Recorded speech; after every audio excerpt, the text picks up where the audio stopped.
they called it a surface leveler for their mining side of Premier's business, and that thing was just ginormous. And the dude said that that thing alone cost about $7 million to manufacture. So that was pretty cool to see and get into. Wow. Sweet. And Jake, you want to finish up? Yep.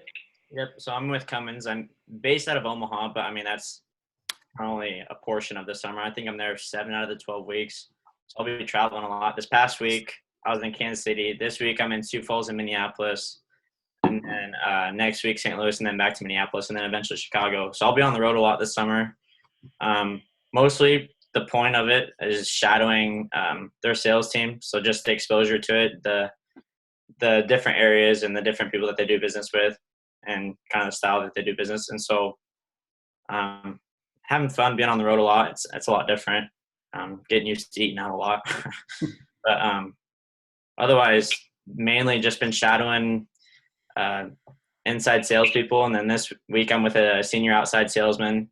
I had a week with the service technicians, which was really beneficial. They were awesome about really breaking down the technical side of power generation and explaining that to me, because there's a lot that goes into it. And so a highlight was going with them for a week, and we have a ton of generators at UNL's campus. And so I got to see probably the biggest diesel engine I've ever seen. It's a 23-liter, 1,000 horsepower, 800 kilowatt generator, and it was ginormous. Just supplied power to most of the building. So it's kind of cool to see in real life. But that's basically the gist of Cummins, I guess. Nice. And for the rest of this, do you just want to keep that order of people talking? Yeah, that'll work. Yeah. Okay. Now we can transition right into the project overview. Is that okay, Brenda? Yeah, go right ahead, guys. I mean, another thing that you want to do is just make sure we stay conscious of time, just because we have this hour will blow through it really fast. So keep moving on the questions and try to be just mindful of the time. Okay. Well, I'll start mine on the project overview, and I'll just go through all of them real quick. For my objective, for my big project that I'm doing this summer is I am reviewing small business rebates and how they kind of apply to small businesses, trying to save them money on their lighting. And for the scope, after I review who's kind of qualified, thankfully, Peyton Fluke is also an intern here at Renson House CED, and another girl from Northwest Missouri State. They're doing a market analysis, and it helps me out because with them, they're looking for bigger opportunities. And so they got a list from a Sylvania rep, and they're sorting through that. But everything that they're getting rid of, they send my way, because they're mom and pop shops, they're small business type things. So I can really look at those and kind of see if those would qualify for these small business rebates. And basically, kind of like what Dylan was saying, when he got to go out into and he got to go sell stuff, I will get to do that. I got business cards made and trifolds, like documentation, kind of describing on what I'm doing that I can hand out to people. The projected impact, I mean, I'm just going to try to make the money. They're kind of throwing me out into the field to see how I can do, but I've gotten some very good mentoring so far. So I'm really thankful for that. It's from a guy named Travis Dickerson, but he's out of the office because he is our second manager. Responsibilities, get very familiar with the product. I don't want to make myself look like an idiot and go out there and not know what I'm talking about. So that's one thing I've really been doing a lot of, is a lot of product knowledge and really studying up. So it's kind of like school again.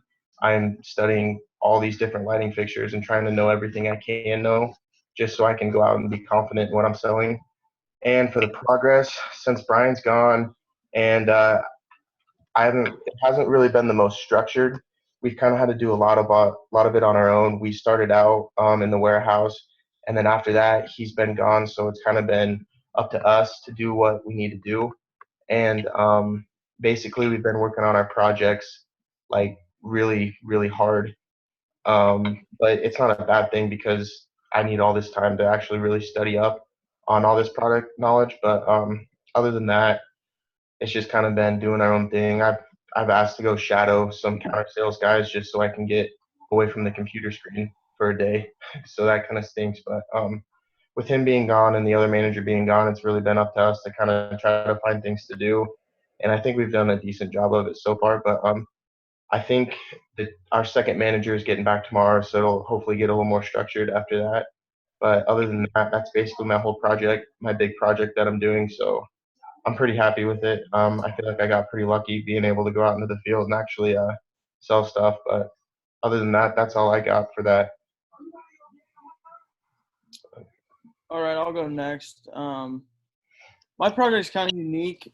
When I first, Brett first told me about what my project was going to be, it was going to be completely different than what I'm doing.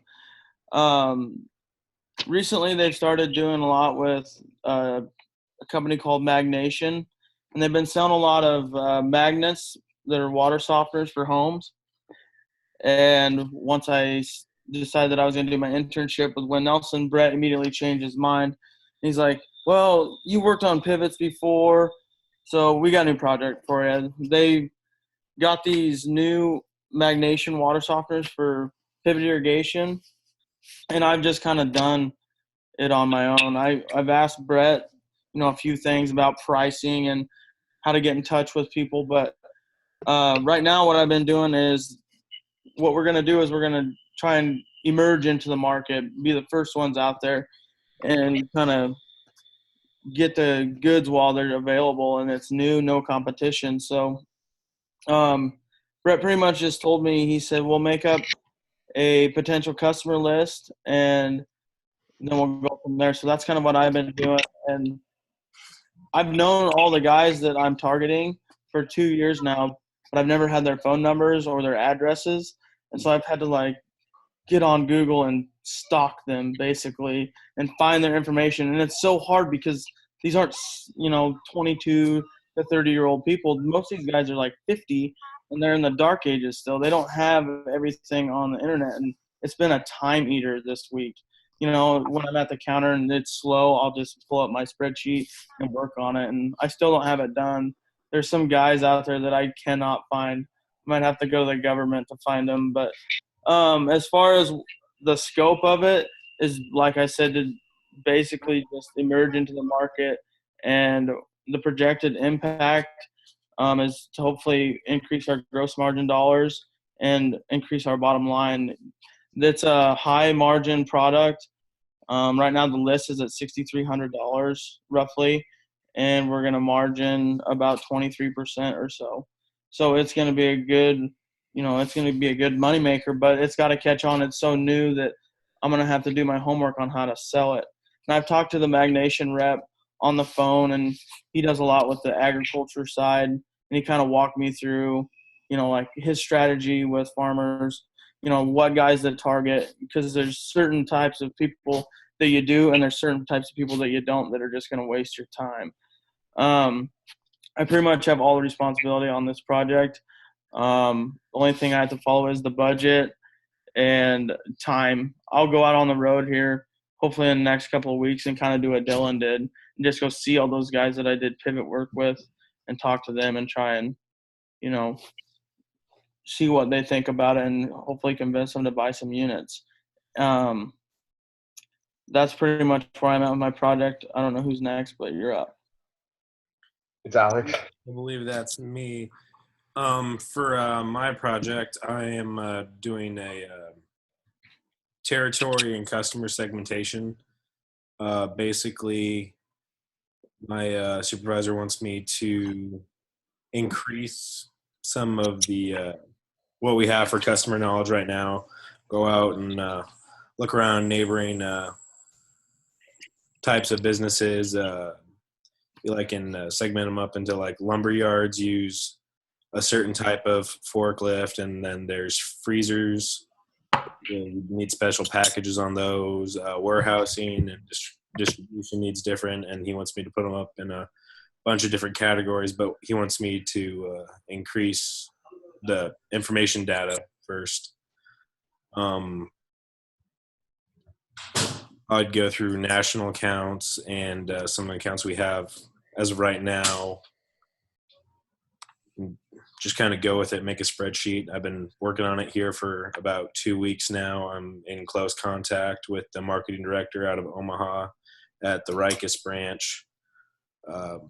She's giving me little jobs and tidbits to help me to get the overall project done. Hopefully the scope will be that it'll be able to give our salesmen a good base and a good direction to run with it. See if they can't be a little bit more proactive in ideas for certain customers. For instance, me and Anna, a new outside salesman, we went over to a Granite warehouse last week, and Rikers and High Street Ale has just come out with a whole new line of Granite material handling products, such suction cups and hoisting crane stuff. And she's been talking to him about that, and we're hoping we can get a pretty decent sale on the whole thing, because they were originally just looking for a new fork, new set of forks, but we might be able to interest them in some more equipment. So basically, to increase sales and then really get our ITA numbers up would be a good thing for the bubblets. My responsibilities is basically work with Lisa, let her know what's happening, but other than that, it's all on me to make sure I'm getting everything I need to get done. And the current status is it's work in progress. And All right. So for my project, my objective is to basically increase the Vermeer or Capel sales presence and market share in their territory. And I'll be doing that by going out and talking to customers that have done business with Capels before. And also there was a dealership, a Vermeer dealership just west of McCook, about a half hour, that shut down. They retired and got out of the business. So one of my main focuses is to try to get some of their customers to come to Capels. The scope of it, when I showed up at Capel Sales, I got a spreadsheet of about 200 customers from all around the area. West, I will go down to as far as Oberlin and Atwood, Kansas, not quite to Holdridge, and then not quite up to North Platte. So it's a pretty big area that I have to go cover. And we just kind of divided it up into quadrants. So like 1 week I'll go out and visit customers in one quadrant. Next week, go to another one. So that's kind of how that's been playing out. The projected impact of it, we're trying to get Capel Sales' customer base increased by around 10 to 15%, whether that be by the new customers that will be out west from that old dealership, or just through the grapevine of me going and talking to and visiting some of the current customers out in the area and seeing how they like their equipment. And, you know, word gets around between farmers and ranchers, they like to talk about their equipment. So that's kind of another way we like to get that. Responsibilities, I'm really the only one working on this project. At the end of every day, I come back in about an hour before close and talk to the parts and service managers and the owner just to see what I found out for the day. So that's really my main responsibility with it. The progress, I've gotten 2 quadrants done already out of either 5 or 6. I have to go down to Capel Sales, also has a Dodge City location way down in Kansas that I'll go and spend a couple weeks at here later on. So that'll be one of the things I have to yet to do. So current status, under probably around like 30% done, maybe ish. give or take. So it's a work in progress. Okay, so for mine, it kind of piggybacks off of Nick Barron's last summer. He did a system control upgrade kit, and he kind of just laid the foundation, and I'm going to build off of that. And so what the purpose of it is generators that have been sold in the past 25 years, they essentially come with a computer, this system control, and some of them are super outdated. And so Cummins' goal is to sell them a new systems control unit that makes their generators run better, essentially. And there's the potential for a lot of sales down the road. Basically, my job is going to be calling on customers, letting them know that the generator is outdated, having these conversations and seeing if they're interested, basically. Seeing even just to talk to whether it be a salesman or an engineer, someone that can explain further the impact of upgrading these system controls and how crucial it is to their systems, which potentially, I mean, on bigger units, you're talking an upgrade of $200,000. So, I mean, some of these bigger generators, it can be some pretty high-end dollars, which is kind of cool. I won't actually be doing any selling, but the hopes is for me to kind of get the foot in the door for Cummins down the road to have someone else sell this system control. And so the scope basically is to create a system for Cummins, their sales team, and explain the importance of upgrading their systems to these customers, making a list, an Excel data sheet on customers of who are interested and who aren't, and some who still haven't made up their mind. The impact, once these quotes are completed and have a number to these customers, it has the potential to generate a lot of sales, and something that they're not currently that invested in right now. It's something that their leadership team has thought in or has had interested in for a while and just really had no one to do it. And so that kind of falls on the intern's responsibility. As far as responsibility, I'll be creating a database of customers that are interested or aren't, creating a new quoting tool. They don't have one currently that's focused on this specific, project or type of sales. So I'll be creating a new quoting system, which will be kind of cool, tool for all the salesmen in the future. And then also, like I said, getting the foot in the door, kind of explaining what it means to the customers. So far, for where I'm at in it, I haven't had a ton of time to work on it just because I've been on the road a lot. I've talked to a few people like Nick. I was with Nick last week, and so we kind of talked about what he did throughout the summer, some of the people that he talked to. So I made a list of who to talk to throughout Cummins, and that'll kind of be the focus in the next few weeks before I get back to Omaha. I can really start working on it big time. So it's kind of where I'm at so far. Kind of sounds like everybody's having a good internship so far. That's good. Now we'll switch to the second topic, management, operation, and sales. My management hasn't been the best just because I haven't really gotten to really see on how either one of our managers do anything. Brian was there for one meeting, and his meetings are a little more intense. He likes to role play a lot and really get people out of their comfort zones. And then Travis's meetings, our second manager, he is a lot more laid back. He likes to let the sales team, kind of figure it out on their own and help each other out rather than ask him for advice, which there's pros and cons to both of them, in my opinion. But the laid back ones are the ones we've been more a part of just because he's been there and able to kind of show us what it is like since Brian's been injured. But other than that, kind of the challenges of each area, basically don't get hurt because both of our managers are out for extended periods of time, and it kind of stinks. But other than that, the interactions that I've had, I actually am lucky and I get to meet with Travis. He's kind of been my mentor on my project, and I've really gotten to dig into his brain, and he's very, very good at what he does. So picking his brain, it'll turn into meetings where before he was hurt, it was every Monday and Friday. Monday would be kind of what we would do throughout the week. Friday would be kind of to see where I was at, progress wise, and then he'd tell me something I need to do over the weekend.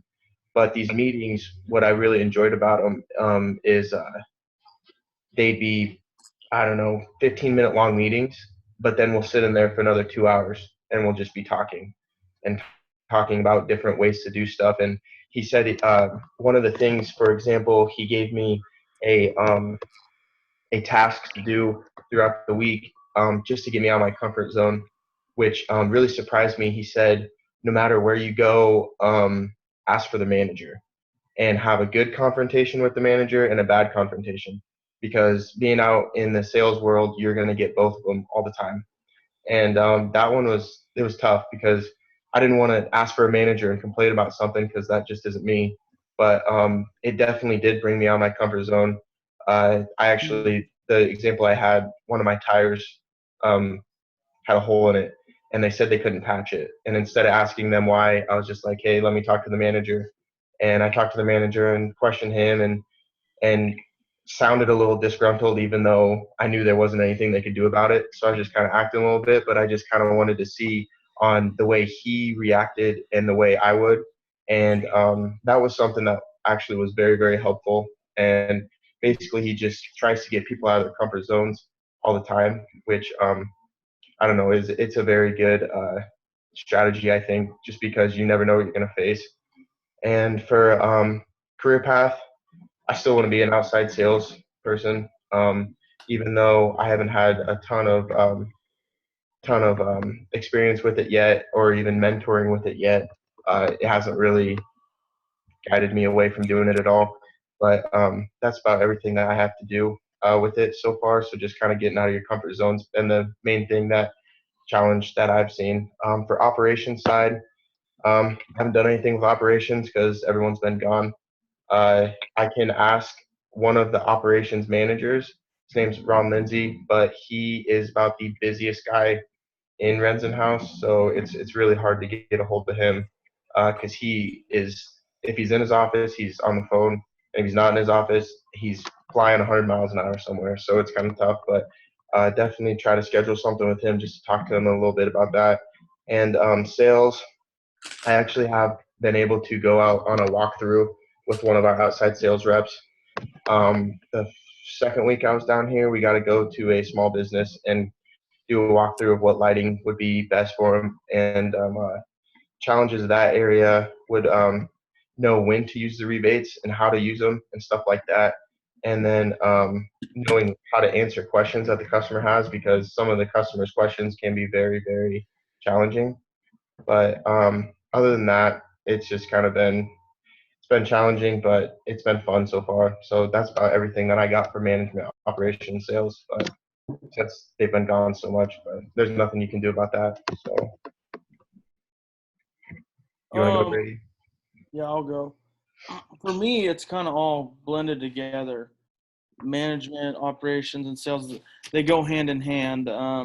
There's only 7 of us in the office, and Brett, our president, is the youngest person there. He's been there the least amount of time of anyone, and he just took over as the president 2 weeks ago.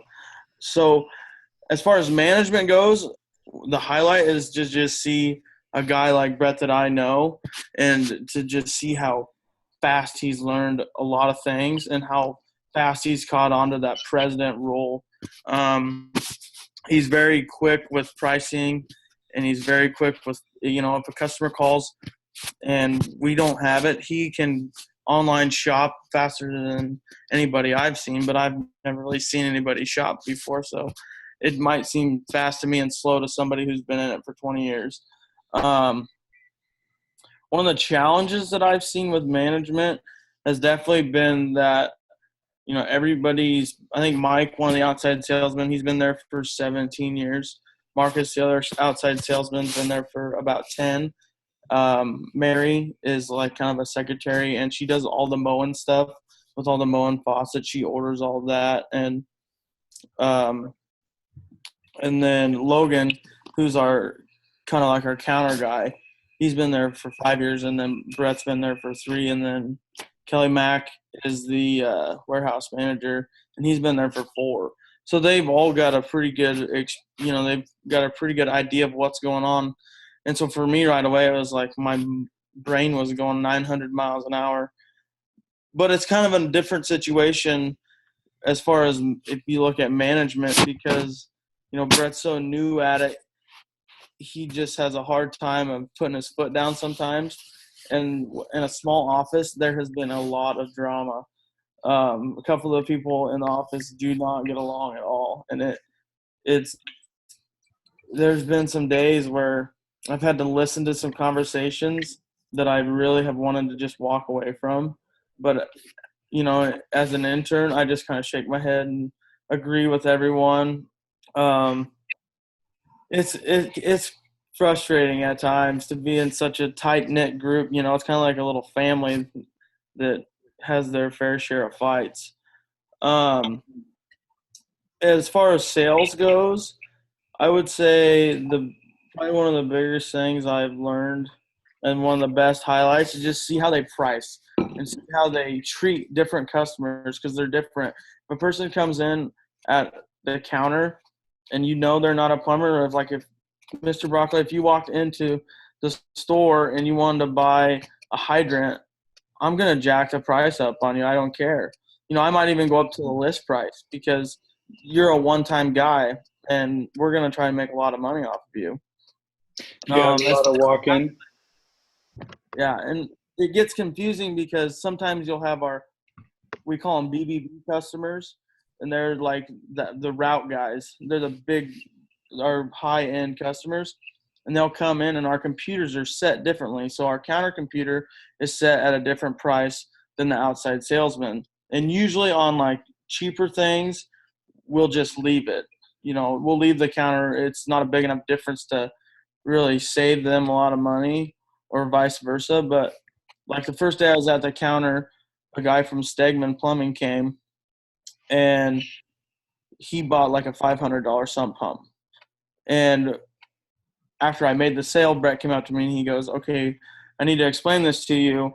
When one of our high-end customers come in and you make a sale at the counter, you need to go in and change the price and look at what we've been charging them, because when they get their bill, they're going to come back to us and say, okay, what's going on here? We've been paying this price for 10 of these purchases, and now all of a sudden you jacked it up on us."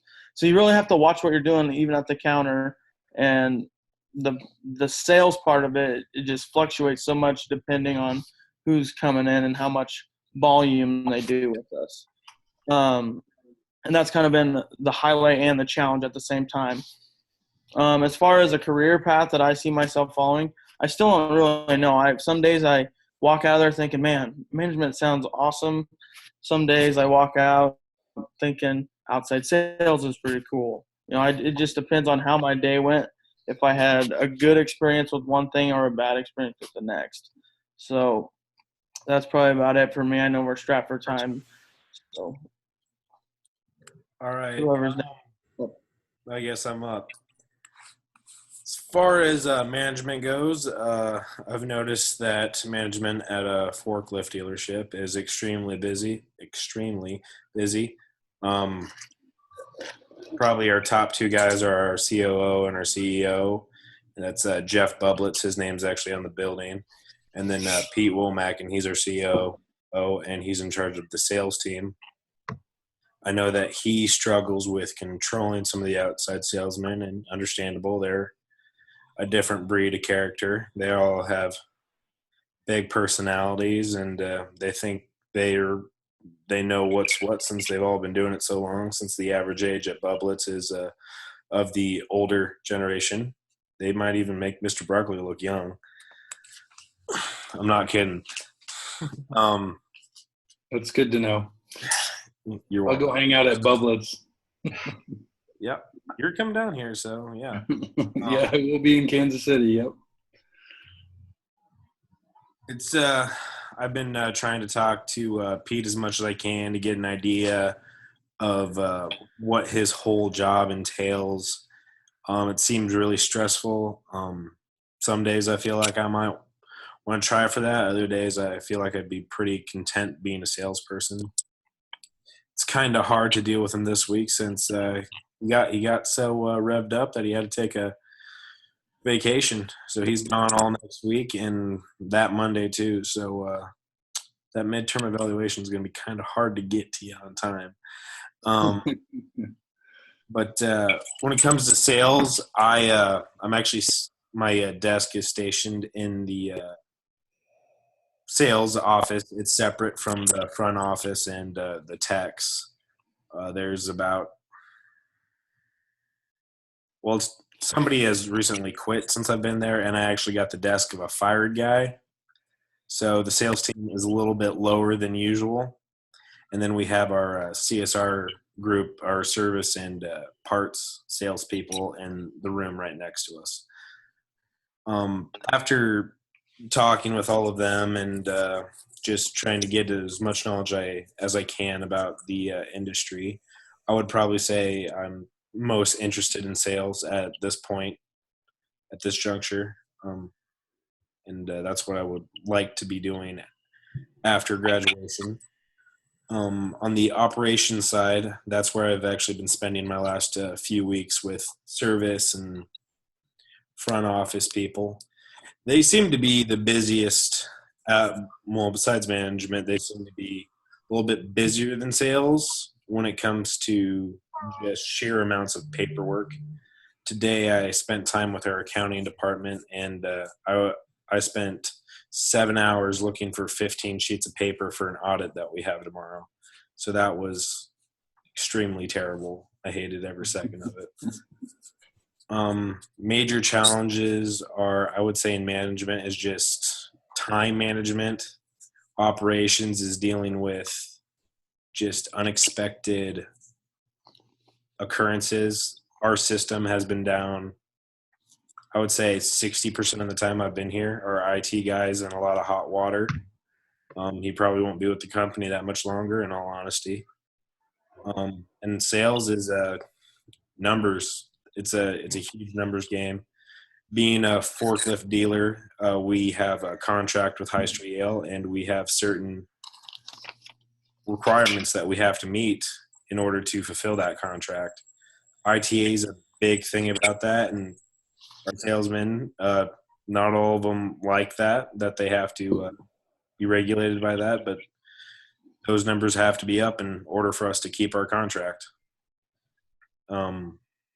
But I look forward to keep working with all three groups. I'll probably be stepping out of operations here pretty soon and being mainly directed towards sales and management for the remainder of my internship. Okay. For me, I'm kind of like what Brady was saying earlier, how management, operations, and sales for him are all just kind of mashed in together. Because here at Capital Sales, we're pretty small. We only have like there's 12 people total. 5 of them are just strictly service techs, and then the rest of us are managers or the front desk people and everything. So everything's just kind of blended in. Everyone does a little bit of everything. But for management, I'd say a highlight for me is being able to see how our parts and our service managers just keep track of everything amongst all of the different lines that we have, because Capital Sales isn't just a Vermeer dealer. They deal in 2 different brands of feeder mixer wagons. So it's really cool to see how they all just keep everything organized between all the different lines that they are dealing with.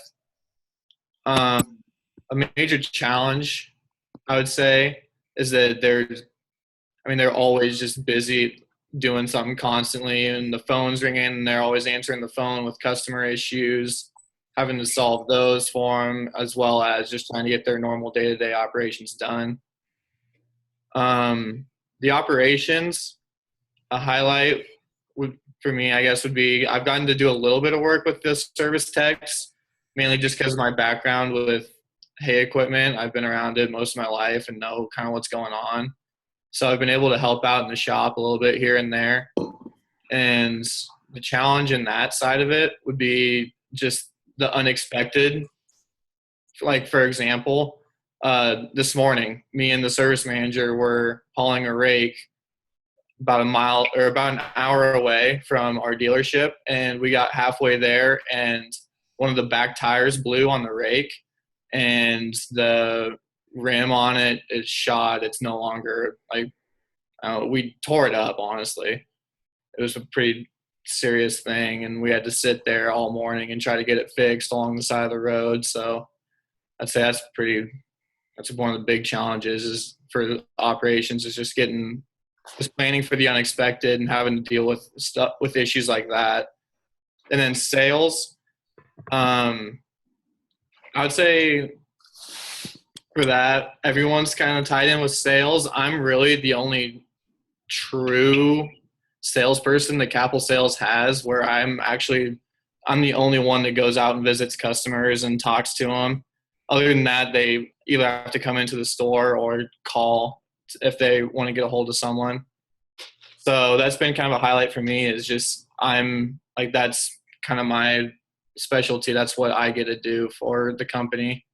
And a challenge for that would be that, some people, usually everyone's pretty friendly, but I have had a couple customers that are really busy and have told me to get the hell off their property. So that's kind of That's fun to deal with. Yeah. A career path I see myself following after this, I would say I like kind of the sales and seeing the management side of it.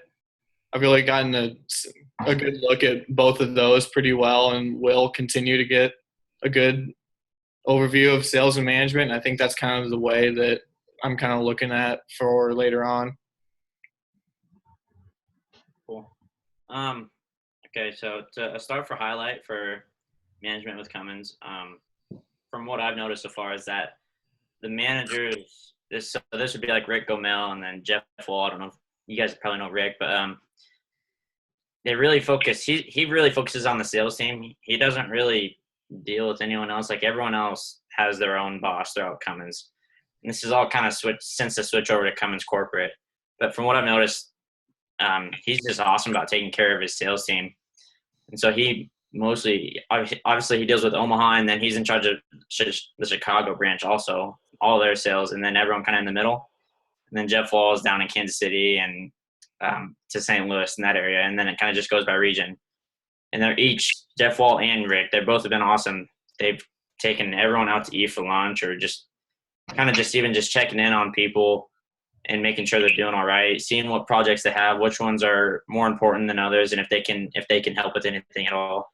It's kind of cool because Cummins has a policy now where whoever gets paid the highest has to pay for everyone else's meal. So me being the intern, it's been awesome. I haven't had to pay for anything at all so far. It's been kind of nice. But a challenge that I've noticed with them is kind of the communication part of things.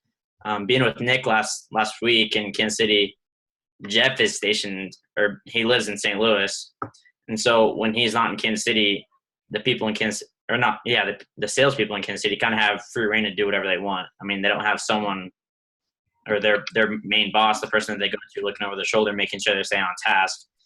And so I've noticed that's kind of one of the challenges with management, is checking in on people constantly, whether it just be a phone call or whatever, and just making sure that their sales team is busy doing what they're supposed to be doing and making sales, obviously.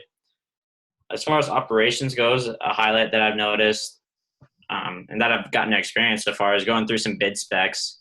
And so we'll look up, or someone will send us a spec on a project, an engineer, and I've sat down with Mason, Rourke, and Nick, and just gone through the spec, really learned what to look at, what to highlight on the spec as far as the generator, and then being able to build that in their Salesforce system. It's kind of like shopping. Whatever you pull off the spec, you just add it and click it, and you can just see the dollar amount going up on the generator. So, I mean, that's kind of cool. If you don't really know someone, or they don't care about the sale or how much the price is, then you add all the cool features to the generator. So that's kind of cool, getting to go through that and see the operation side of things. A challenge with that would be since their switch over to corporate world, they have all these new procedures that they have to go through, and so the sales team kind of has to go through jump through a bunch of hoops and a bunch of extra steps. But it's nice at the same time. It's just the challenge of getting people trained on those new tools that they have. So they have this thing where it's a centralized focus on everything. So the sales team can work with project management. They'll take our quote or whatever, and they can put it all into one system so everyone can look at it instead of just emailing it to them. And so it's nice that they have this new system. It's just the challenge of getting people trained on it and how to use it. And Mason was telling me about this old guy, I think in Des Moines, and he just absolutely won't use it. So his inside salesperson does everything for him. He hasn't logged anything into the system, and I don't know. I thought it was kind of funny, just reluctant to change. A highlight with sales I've noticed with Cummins is that they have a lot of free reign. And so our outside salesman in Omaha, Josh, he I think is literally in the office only on Wednesdays. He is out on the road in front of customers the entire other time. And it's really up to choice. There's an outside salesman in Kansas City that he primarily was in the office, just chose not to be on the road. And so that was kind of cool. Just, I don't know, seeing that they trust outside salesmen and do what they want and trust that they're keeping on task and making sales. And then the challenge with that is just another thing with the communication, managing multiple projects at once. When they're on the road, it's a little harder to organize things, and they try to dump it all in the inside sales, and that doesn't always work. There's been times where Mason has told his outside salesman that he's not going to take on one of their projects because he's already busy, and shoves it right back at him. And so that would be probably one of the biggest challenges or interactions between those two.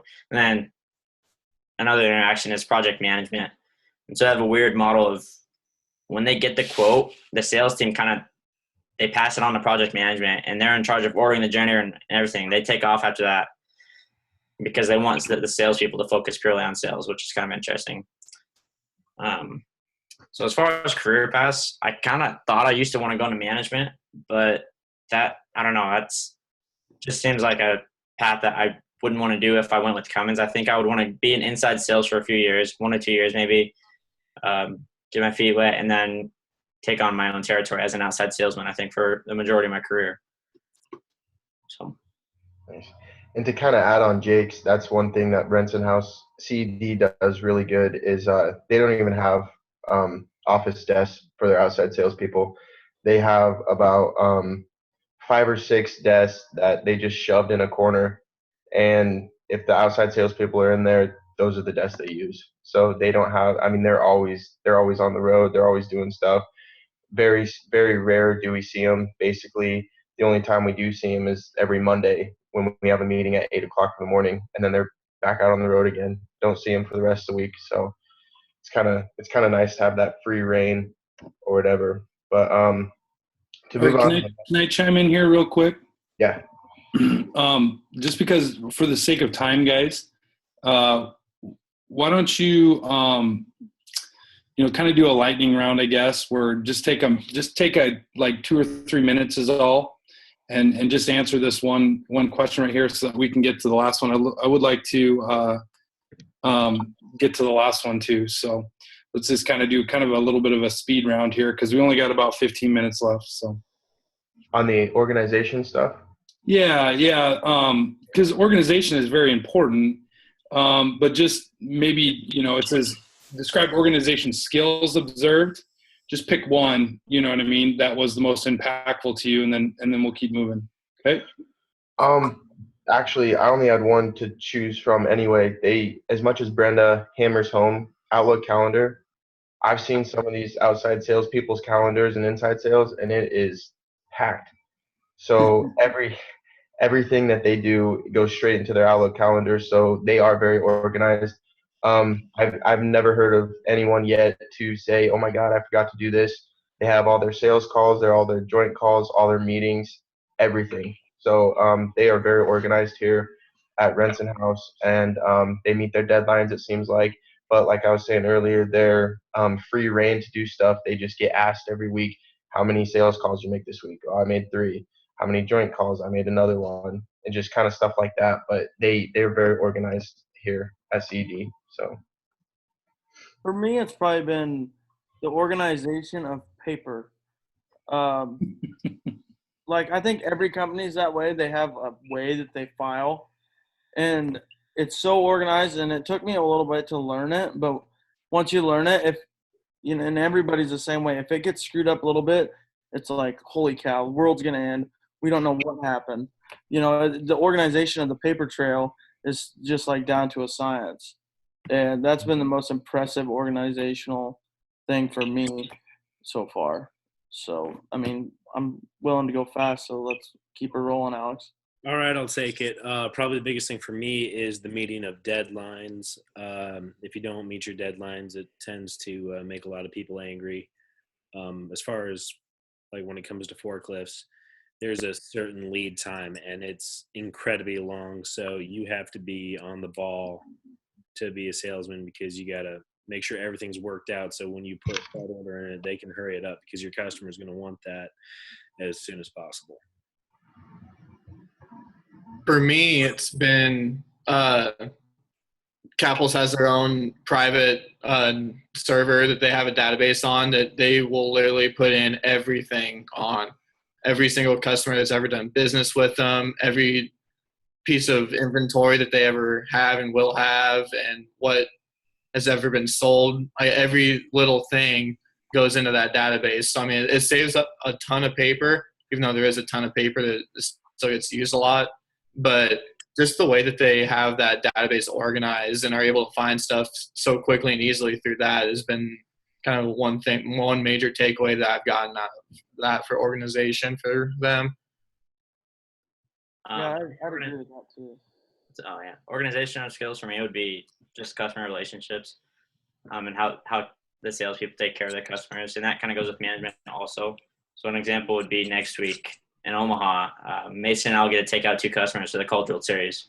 So I mean, it's just kind of an added benefit to us. I mean, it's cool. It works into our schedules also. It's something that not a lot of people get to do, but there's a whole line of communication as far as from the salesman to the service tech. If a service tech doesn't know what he's doing, it could be a bad name and come back on Cummins. And so constantly trying to protect that Cummins name and brand is something that I've noticed, and really treating the customers with respect and treating them well kind of upholds that Cummins brand. Is that quick enough? That was really quick. I'm very impressed. You guys do not disappoint. Very quickly, let's just go to the last one, then we can come back to it because I want to make sure you have enough time for the last one here. So go ahead and you take a couple minutes here, but I'm really interested in this last one because this is how we can hopefully try to make internships better for the next batch going through. So go ahead. We'll start with you. So I feel like mine's a little bit of a different thing, just since I haven't had much structure since everyone's been gone.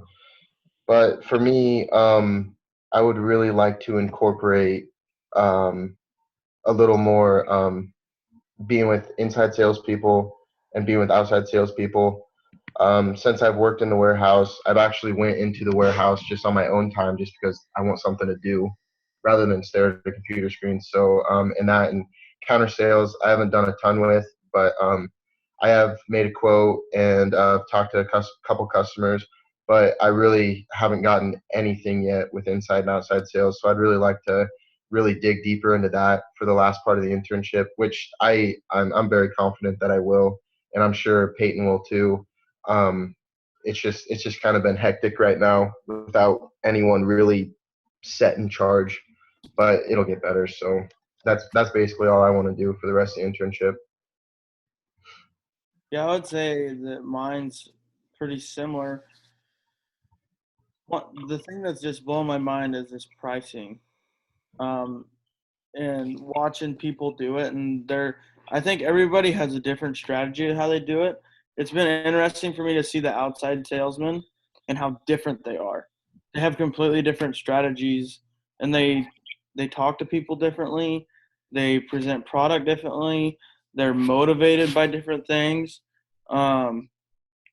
So for me, the segment of my internship that I really want to look at is how they come up with the matrix cost of everything, what multipliers they use when they, they take our cost and then they decide basically what to charge people.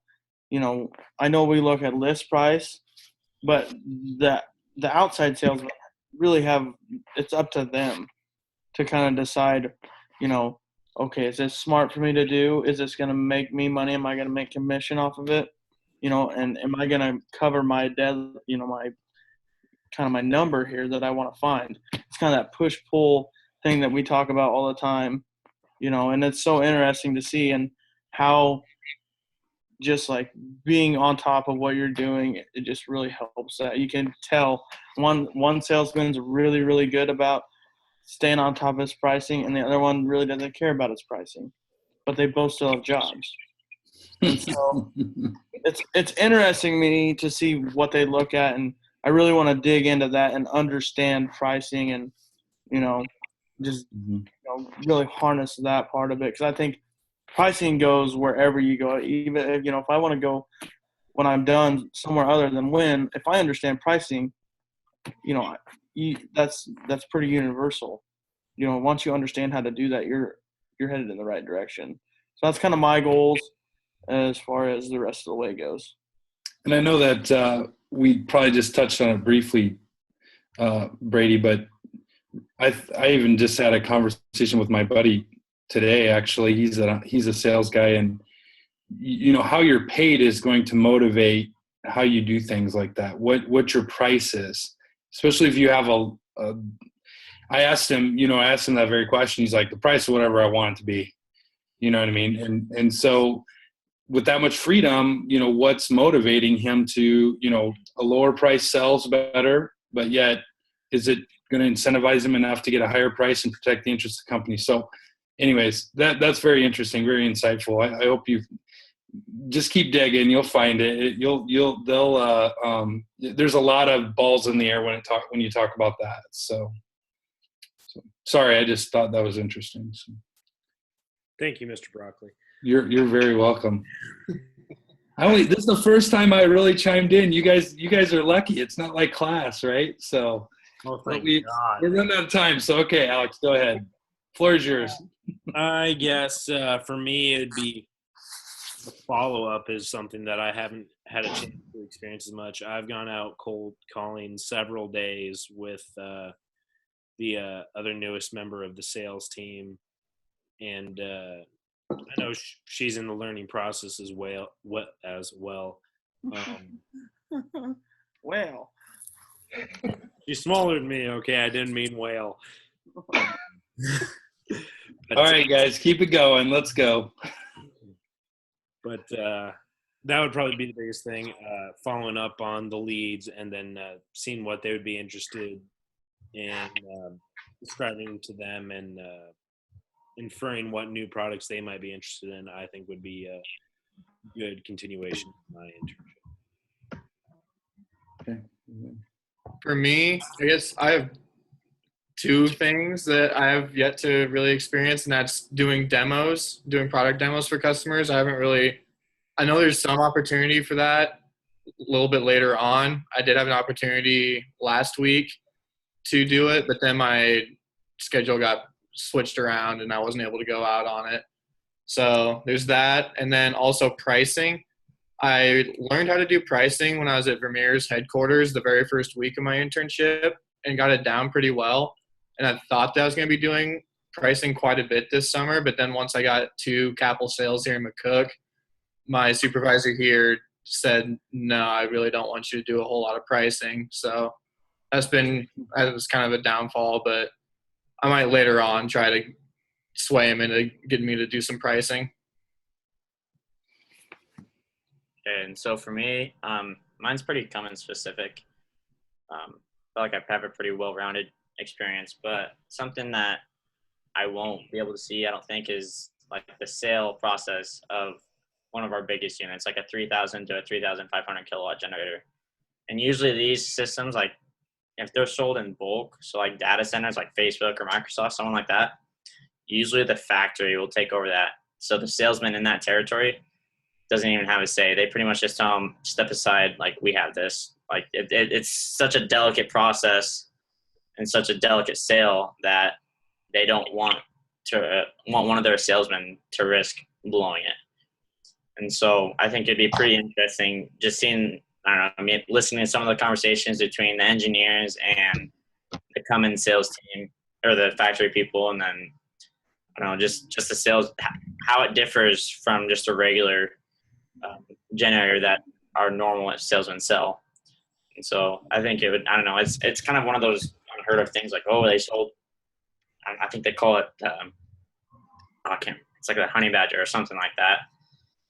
And so I think it'd be pretty cool to see that sales process. They said to even think about selling one of those, you have to have at least 3 to 5 years of like Cummins experience, learning about power generators, fully understand what these generators are and what they're capable of. And so I think that would be what I would want to experience. I have to ask Jake, did you guys get more sales after the storm this past weekend?